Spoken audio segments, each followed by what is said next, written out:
The Lost Signals present Children of the Night. a celebration of universal horror One more picture, then we will dig it out. and another Halloween sequel They'll survive its memory.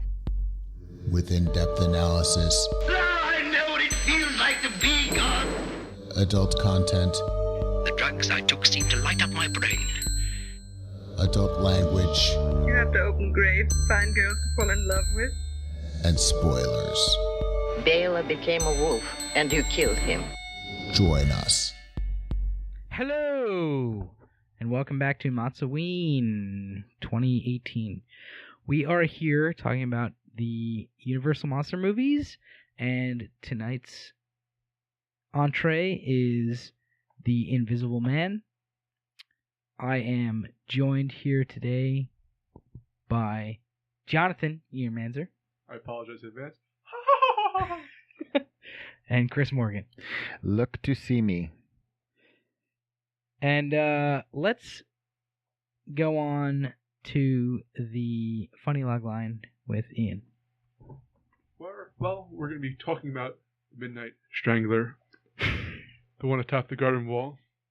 I mean, we're going to be talking about the Midnight Strangler, the one you've never seen before.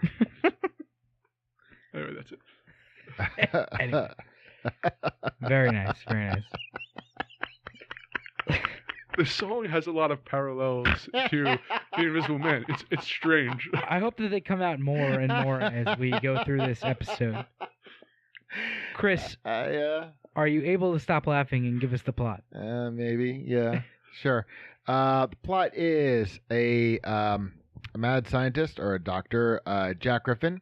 The movie starts off, he's already invisible, and he goes to an inn, and he's trying to continue his experiments because the invisible potion makes you quite mad. And at first, you think he's kind of trying to cure his thing, and it turns out he's out for world domination. He wreaks havoc for a while, and he's got a girlfriend and a doctor who's named Kemp. He goes to Kemp's house for shelter and says he wants him to be his partner in world domination. Mm-hmm. Kemp betrays him. Dr. Griffin runs amok, and he kills a few people along the way. Goes to a signal house and changes the track so a train hits a coal car that's sitting in the middle. That's exactly what happens. Son of a bitch. What a piece of shit. You bring this up immediately. Anyway, I'm not. Well, never mind. I'm nothing if not slightly clever. Slightly. Ever so slightly. And he creates more hijinks. The cops, and there's seems to be hundreds of them, don't seem to figure out what the fuck is going on at any time. I mean, they have all these things like paint guns and all these little plans that do nothing for them because Griffin's always one step ahead. Griffin takes refuge in a barn and hides under the hay, which he says is very comfortable, and being stark naked. I find that the most implausible part of the movie. Invisibility I will buy. Sleeping naked in a hay barrel, no. Hay barrel. A hay bale. Well, no, it's not. It's a pile of hay. Anyway, they set the thing on fire. He runs out. They shoot him. He dies in the hotel. He dies in the hotel. Right. He dies in a hospital bed. While Gloria Stewart. This is before she threw the thing into the ocean and jumped in and killed herself to be back with Jack. And Claude Rains appears for the first time in the whole movie. And it was quite enjoyable. It's very silly. I mean, Claude Rains has a great voice. So it didn't really... he does. It doesn't really... I mean, the effects are pretty... And a fantastic laugh. And a fantastic laugh. Yeah, so it was really good. I don't know if he actually did his own stunts. You can't see if he did or not, but his voice is great. You could hear.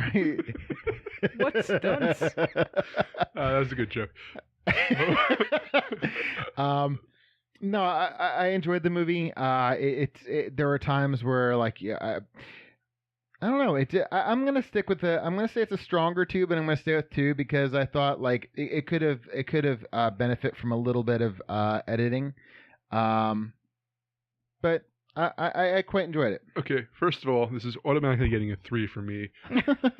No, because it is the one Universal monster pick that had a complete arc, and a 3-act structure. It actually had a conclusion. Unlike just defeating the monster and the end. Like, this actually... Second of all, I love how chaotic this movie is.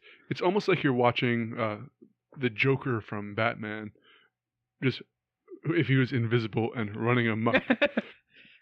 The fact that it is really a depiction of madness, because his motives switch from playful to incredibly destructive to like romantic about the love interest, and like almost flip of a switch.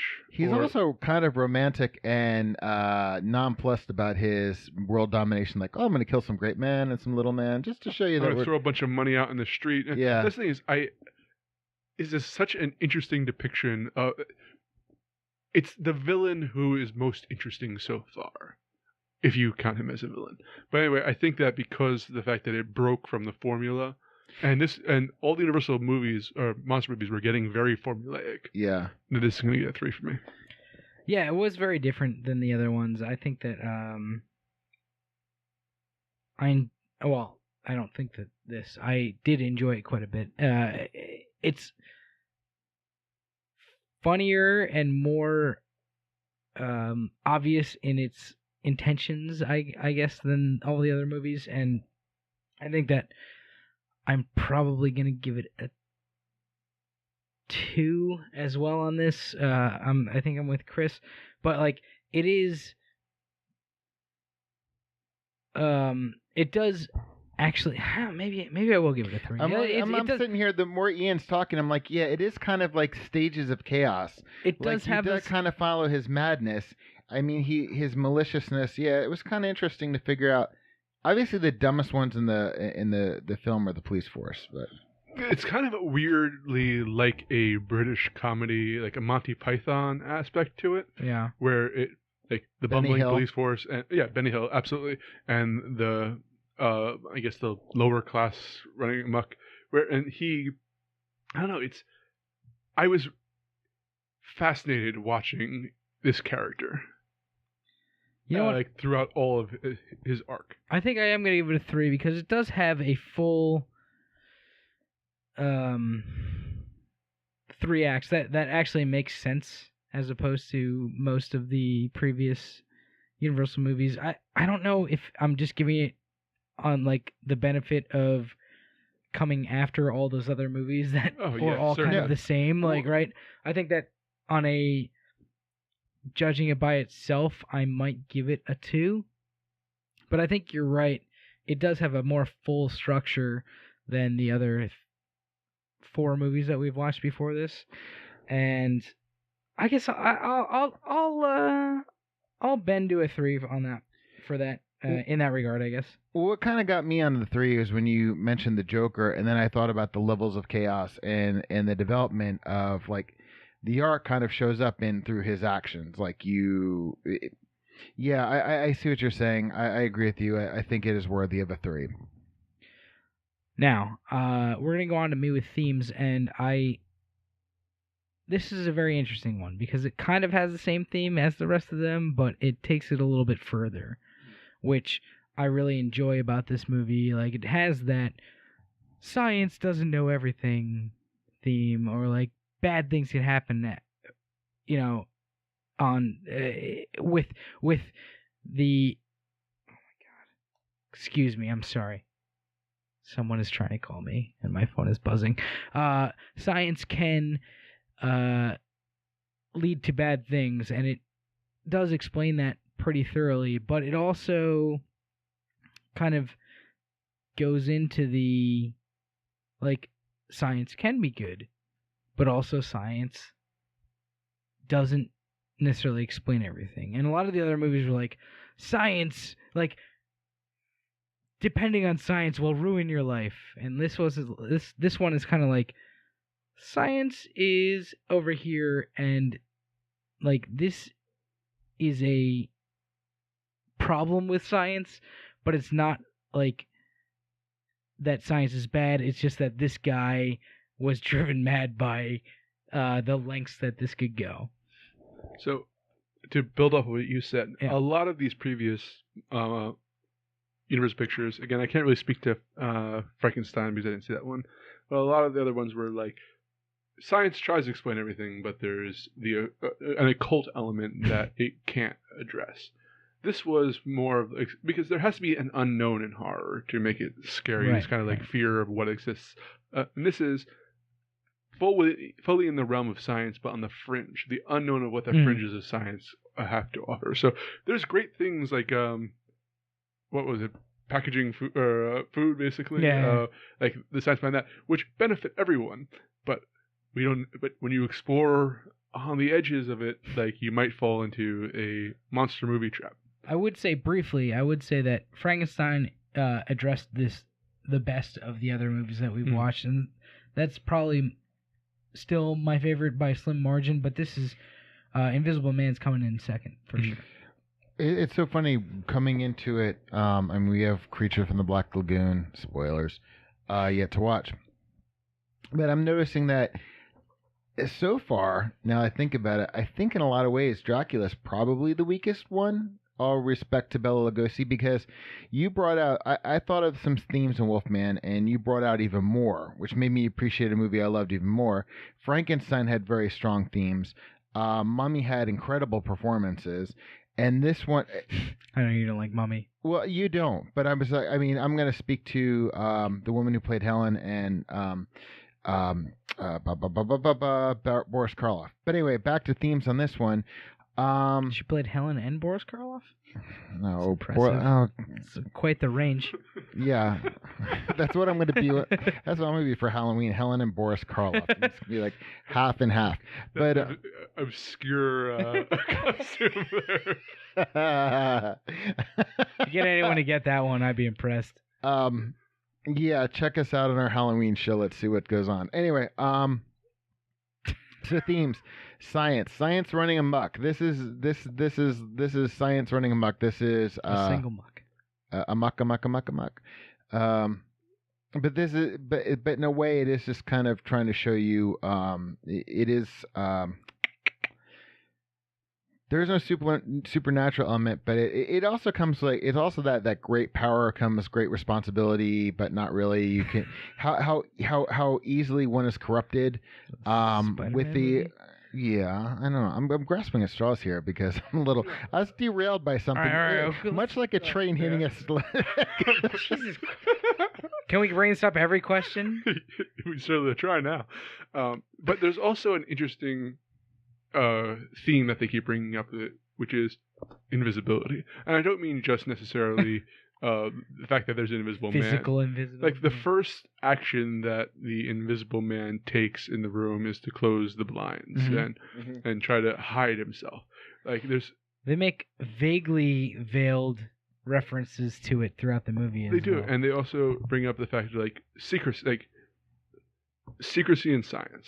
Yeah. And a lot of failed, I think, and we'll get into this in when we discuss characters, but a lot of people fail to display the truth. They hide who this guy actually is, who their intentions.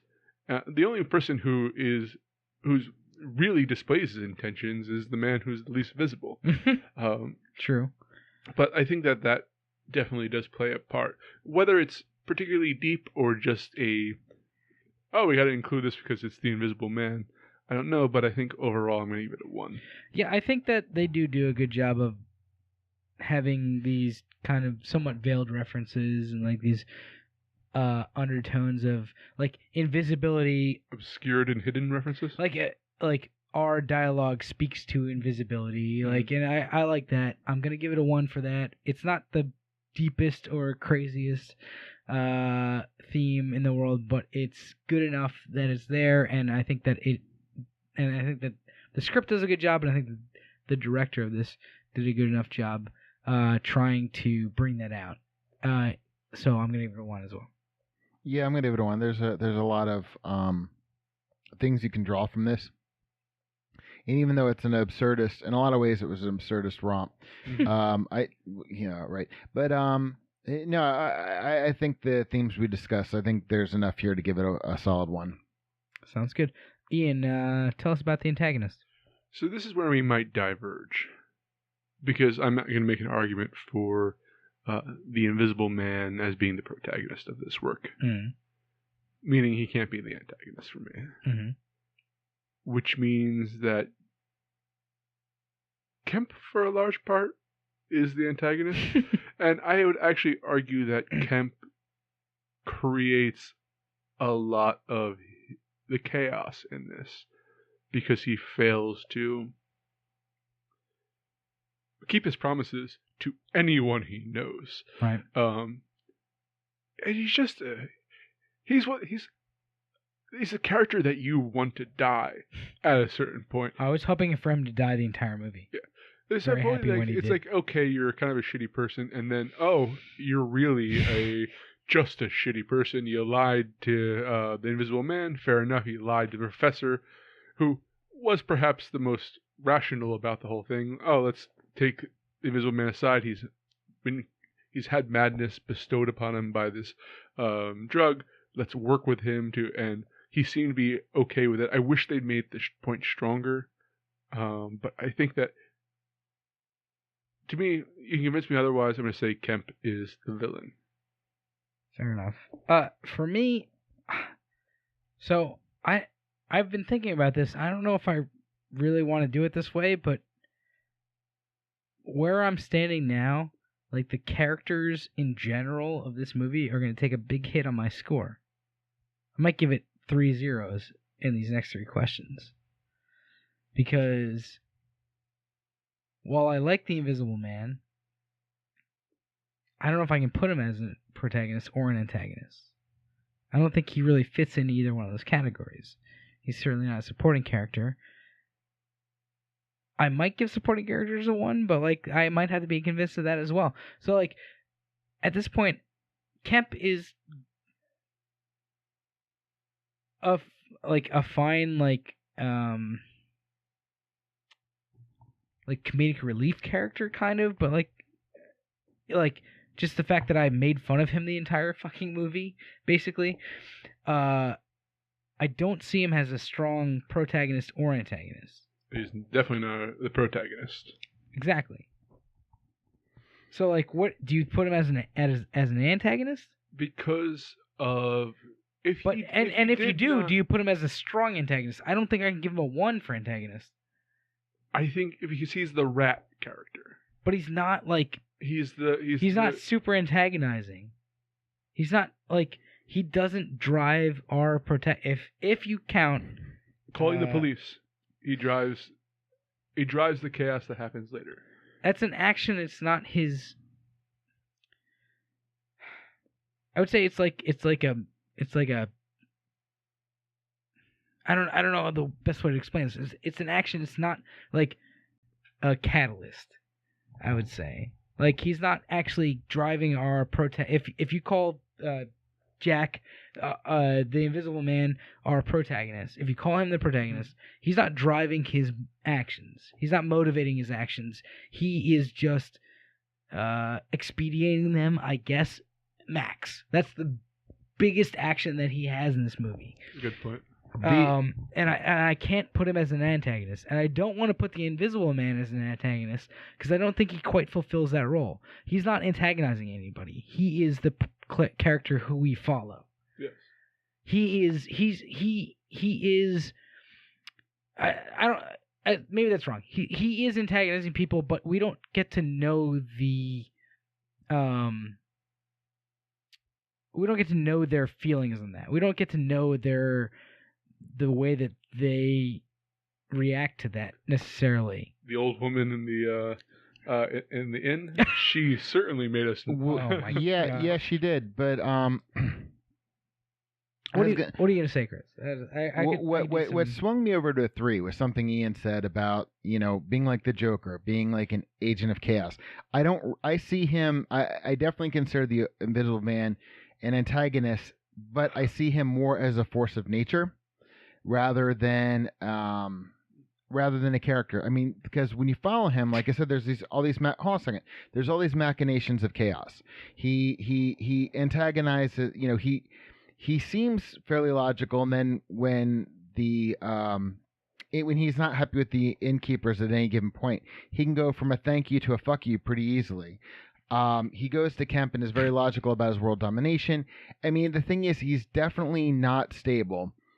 But he is this weird force of nature where the one thing that when you said that, one thing that I was thinking about the movie is there was never there was never a solid escalation. It was kind of more of an up and down escalation. I mean, you kill somebody, you throw some drinks around, then you kill a cop, then you as you do.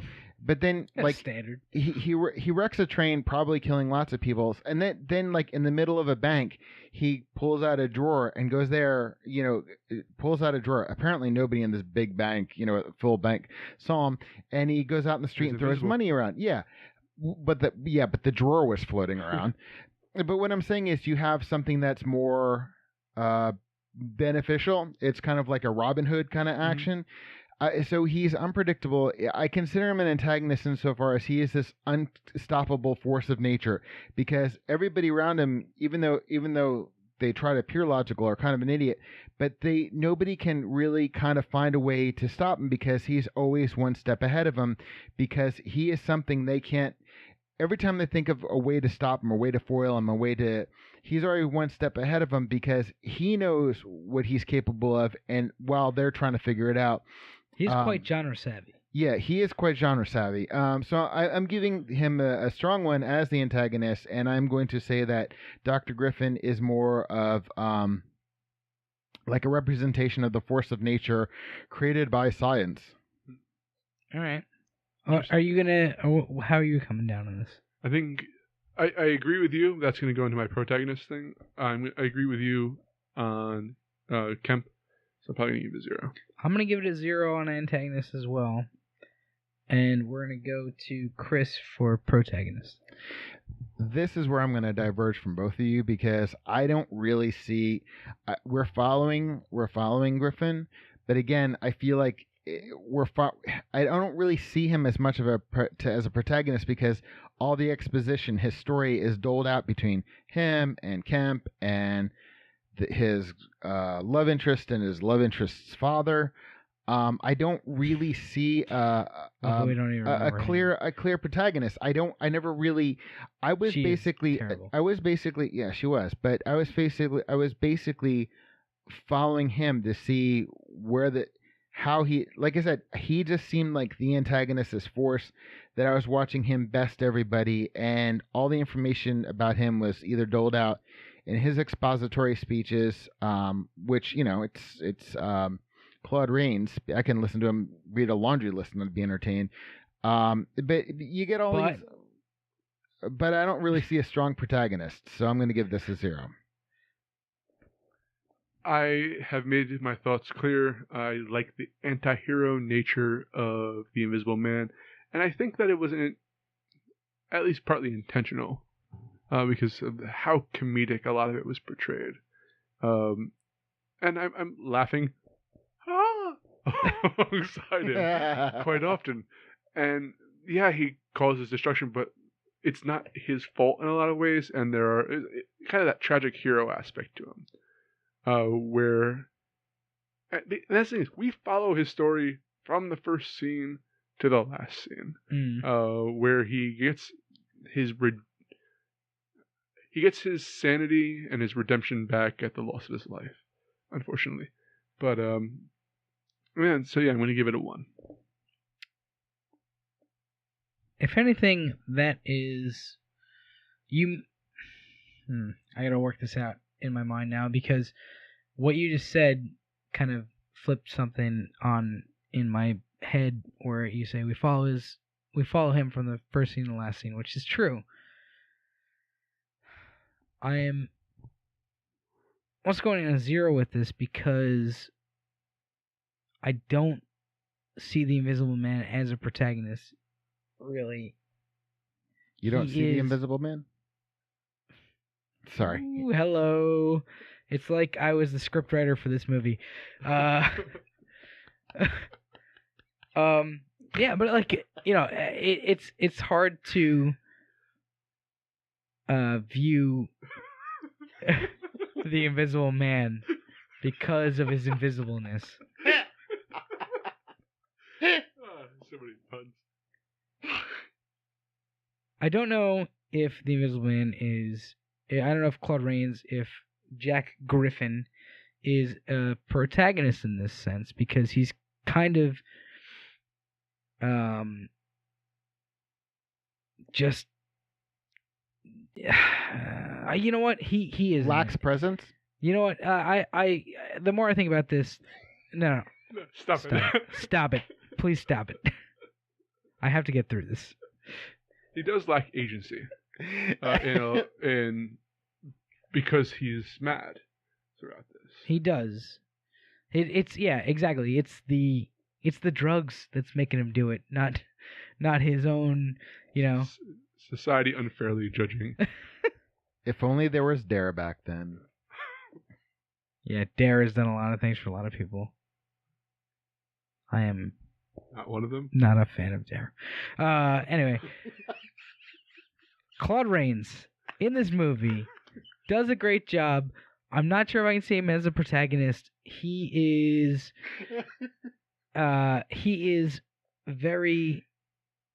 It's a complex character. You know what? Actually, Ian, I'm going to end up giving this a 1 because of your brief argument and because of the fact that you reminded me that, look, what is a protagonist if not someone whose story we follow throughout the movie? And that's what we do for him, despite the fact that he's a dick throughout the movie and kind of acts against his own interests a lot of times and everyone else's interest for sure. I think that he is the protagonist of the movie, and I am going to give him a 1 because I think he does a great job. The actor does a great job, and it's a well-written part. So I'm going to give it a 1. So I think it's Chris 0, me and Ian 1, right? Yes, that is true. Okay. Let's go on to me with supporting characters. The supporting characters in this movie are very... It's an interesting topic. There are one character who is literally the most annoying character in any of these Universal movies. I don't know what her name is. I don't want to know. I'm not interested. She runs the tavern. She bullies her husband into kicking the Invisible Man out. While she drinks gin. Yeah, while she chugs gin. It's like she has this is the woman who like embodies like the shittiest stereotypes about women, I think. She, I believe, has Colette in the basement from Les Miserables. I think that's Colette's name. Is it Colette? I forget. Anyone listening or watching, please feel free to correct. Yes. Anyway, I feel like the director said to her, just be the most annoying stereotype of a woman in 1930 as you possibly can. Or 1940, or whenever this came out. And she was like, alright, I'll just screech at the top of my lungs for the entire fucking movie. First quarter. Yeah, you're right. For the entire fucking movie that I'm in. And whatever, you know, and just threaten my husband to divorce him, because that's the first fucking thing that you go to, right? Like, she was not great. The other supporting characters were, I don't know, like not super memorable, other than oh no, never mind. Well, it depends on whether you look at what the hell is, what's the guy's name? You're Kemp. Yeah. Other than Kemp, if you count him as a supporting character or as a protagonist or antagonist. Although I did enjoy the Bobby who got strangled. Which one? I mean, there's the first one who got strangled.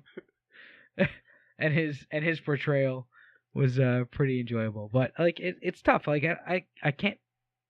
I don't know. Go ahead, please. I already gave a piece on Kemp, but since I decided not to make him an antagonist, he is incredibly effective for how terrible he's supposed to be. Just this. Wait, who's your antagonist? I gave it no one. Zero antagonist. There's no antagonist. All right. Because my argument then would be that it's either everyone or no one, in a way. Okay. So I'm going to give it as no one was. Actually, you know what? You're right. Kemp, I gave him a 0. So I'm going to say then that the English Bobbies and the guy with the bicycle, like all of them to me. The bicycle. I remember the bicycle more than the guy with the bicycle. Like, because here's the thing: it's all them react. It's a local, like a local town trying. It's almost Stephen King-ish in a way of a. It absolutely is not Stephen King. Hear me out. In a way that some kind of mysterious force has befallen the town, and you're watching each of the town's members try to come up to some solution. Sure. Now, granted, if you made it 500 pages long, it would be more like a Stephen King. Yeah, you need to give each of them 25 pages. But to the point of you actually get to see a lot of these characters, even in brief snippets, like a bunch of people conspiring on how to capture the Invisible Man, how to make the money, and how to like the local Bobby saying, no, this is all false. Then he gets strangled to death. All of this works for me in not a perfect way, but I don't know. There's something charming about the locals. I would buy a summer home here. After they caught the Invisible Man, because you could rob them all blind, and they'd thank you for the privilege. What do you think? If I were invisible, yes. What I think is, well, they're all amusing. None of them, even Kemp, were particularly memorable. I feel like these were just movable dominoes that the Griffin got to kick around. There was nobody really that strong. They were just, to me, I'm going to give it a 0. I wasn't, like I said, it was Kemp's, even though I don't really consider him the protagonist, not Kemp, Griffin. I just enjoyed watching this force of nature go over and just knock everybody down. I mean, seriously, everybody here's a moron. All Gloria Stewart did was wallow. All her dad did was face palm. And, I mean, it's like there was none of the supporting characters I felt like were really any characters. The closest one I would say would be the innkeeper and his wife. But as Steve pointed out, they didn't really do much of anything anyway. So yeah, I'm going to give supporting characters a 0. Because, I mean, really they all just kind of, became a blur after a while. Yeah, I actually wanted no to offense to your argument, Ian. I agree with Chris on this one. I think I'm going to give it a 0 as well. I kind of wish when all the bobbies were wrapped up in the net for some reason, I kind of wanted him to throw a Molotov cocktail or something on into the middle and just light all of them on fire. I thought that would have been... What a monster you are. I think the Invisible Man would be upset with that kind of talk. No, it was just. But the thing is, it was just one of those things where more like Invisible Morals over here. Yeah, it is Invisible Morals. No, but the reason I'm saying it is because it's like there was no logic that they did this, and I'm just like, just somebody do something to easy target. This town, by the time and the distances, I think is 1 square mile, maybe less than that. But again, I'm going to give it a 1 for all of the charming little, aside from the innkeeper's wife, the charming locals. Fair enough. All right, we'll mark you down for a 1. Ian, why don't you continue on? Tell us about dialogue. Again, it's weird. I like this movie. I like it a lot. Mm-hmm. I have good memories. I've seen it twice now in the past couple of days. Is it good dialogue? Probably not. Right. In fact, I think you mentioned that it's some of the most overacted performances you've seen. Yeah. I am charmed by this work. I'm charmed by the Invisible Man getting his terrible apocalypse from Marvel's speeches. Yeah. I don't know. Overall, I might have to give it a 1, even though I don't know if it deserves a 1. And I'm not being objective with it. But that's the funny thing you bring that up there is because I'm like, is it the dialogue or is it Claude Rains? Because there's 2 lines that made me laugh. One of them was just like, Only 2? I was laughing this whole movie. Well, I was too, but there was 2 lines. Now, of course, I can't remember the second one, but the one where he's just like, "Do you want me to take my clothes off?" or something like that. And God damn it, I can't remember the other one. But it's just like he'd have these Do you want me to take this off? Or you want me to take this off? That's right. Do you want me to take this off? And he would have these ridiculous proclamations that were like, they weren't. I wouldn't know if they were dialogue, but his delivery was great. So.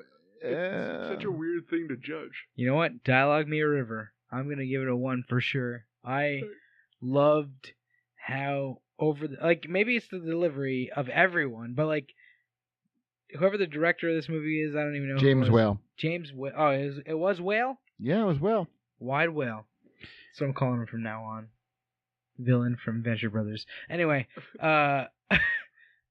he was like, everybody fucking go for it. Whatever your line of dialogue is, go for it. Just give me the most ridiculous way that you can deliver Here's this. a piece of scenery, chew it for me. Yeah, exactly. And I loved it. Yeah. I loved it. All the dialogue was a lot of fun. And it was a lot of fun. Granted, it's not great dialogue in the sense that I was riveted. It was great dialogue in the sense that I was like, oh, that is fucking hilarious. And I can riff on if I was a comedian, I could riff on this forever. Mm-hmm. And I love that. This would be a perfect MST3K movie, just because. But they beat you to all the punches with the. Yeah, just because yeah, exactly. They seem somewhat self-aware about it, and that's awesome to me. The fact that they can do that and just deliver these lines of dialogue and kind of be funny about it. It feels like they're winking at you. Way before that was a thing. Right. Exactly. So I'm going to give it a 1 for that. I think we're all giving it 1s? Yeah, I set a precedent before with me that said, sometimes the delivery, if whether it's verbal or nonverbal, the delivery can count as dialogue because it is an effective communication. I love the delivery of these lines. So I'm definitely going to give it a 1. I quite enjoyed it. Nice. Chris, can you continue on and tell us about style? Yeah, I really have to say that James Whale had some really nice camera work here. All joking aside, there was one shot I noticed where Gloria Stewart's father walked through a door, and basically the camera walked. You could see the wall that it walked by, but that was the only goof that I would see with in terms of camera work, the way he would follow the actors around. Ian, as you said, the fact that when he'd walk in the room, the first thing he'd do is close the curtains. I thought that for all the goofiness in this film, the consistency of that, the way Whale would set up shots, I really have to give it a strong 1. I do not remember the music in this at all, but I remember visually that it was a very nice movie to watch. Yeah, so this came out in 1933, which I think is pretty smack dab in the middle of all the Universal monster movies. I thought this one was really well shot. Did James Whale do all of these, or No, he did this, Bride of Frankenstein. I don't remember. I don't think he did any other. Okay. Marvel movies, right? I knew Marvel movies. I knew he did at least a couple of them. Jack Griffin is Thanos.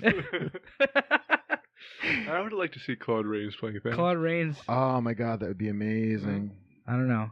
I think it's the most pretentious thing I've ever I think he'd be a Captain America. Anyway, No, he'd be definitely Thanos. yeah, maybe.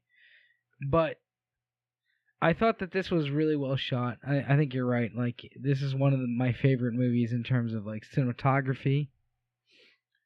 The sound design was like somewhat middling, I thought. Like, I didn't really notice it that much, so I guess I won't say much about it. Well, it was a lot of ADR from Claude Rains, obviously. So, but yeah, like I thought that the shots were really well done, and I think that just in terms of that, I need to give it a 1, especially because I think this is nowhere near the worst of these Universal monster movies, and I think I've given every other one a 1 so far in terms of style. So this one definitely is on the higher end of that scale. So the special effects are very impressive. Yeah, they are.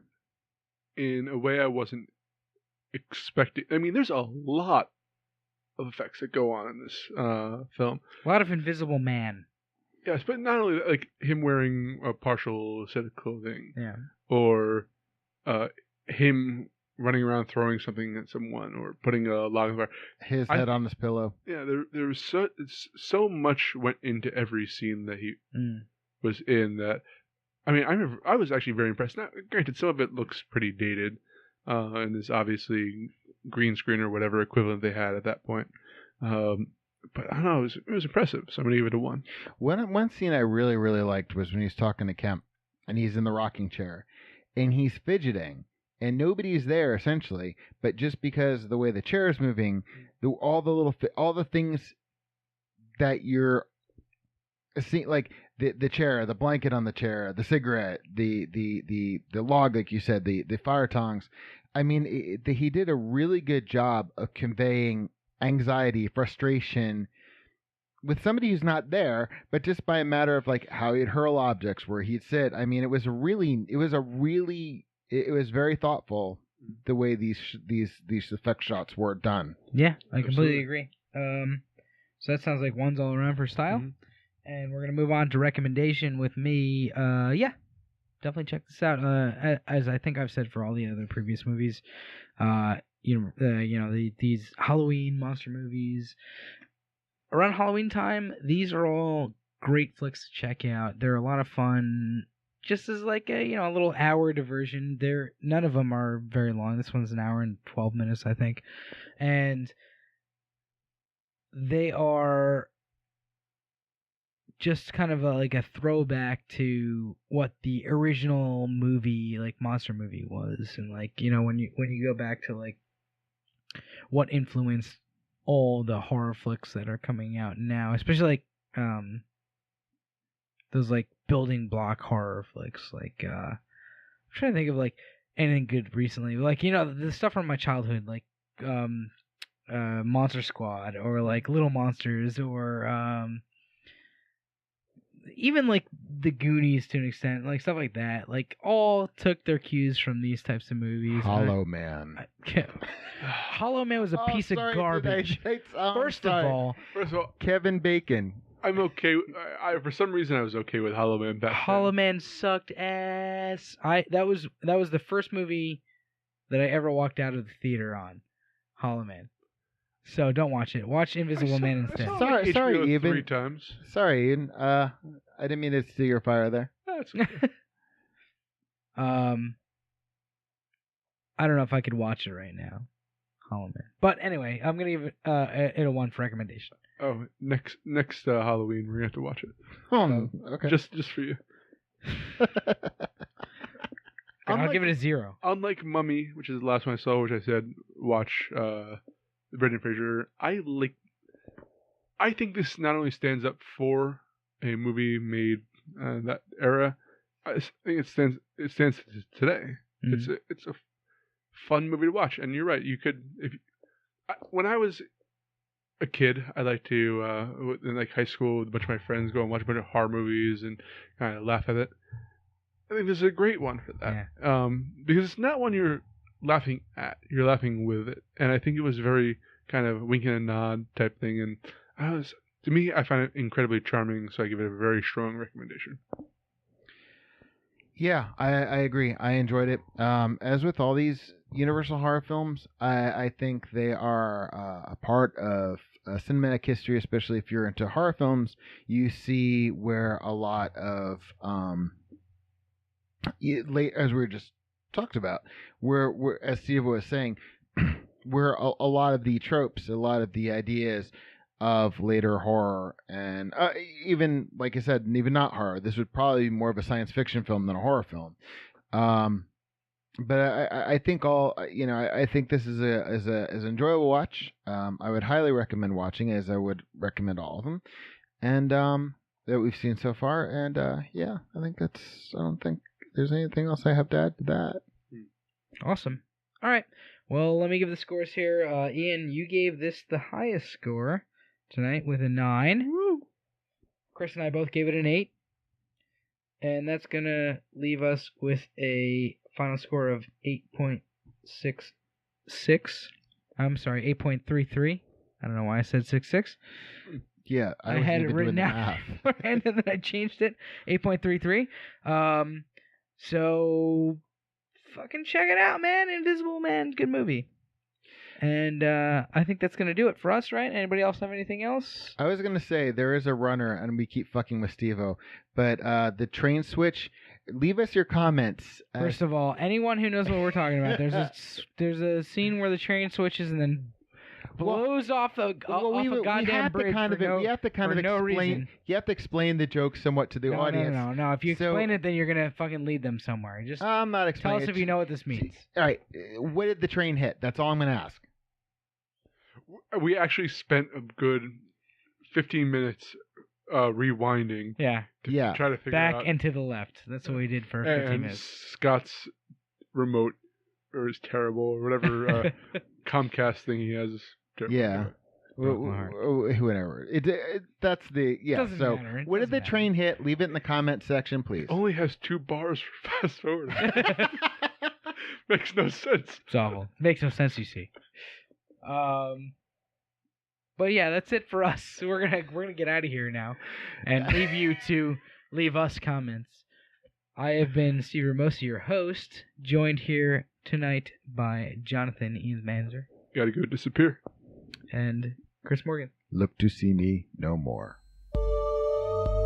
Editing and engineering by Christopher Morgan. Music by Christopher Morgan. Check us out on YouTube and iTunes for the shows, and on Facebook and Twitter for updates.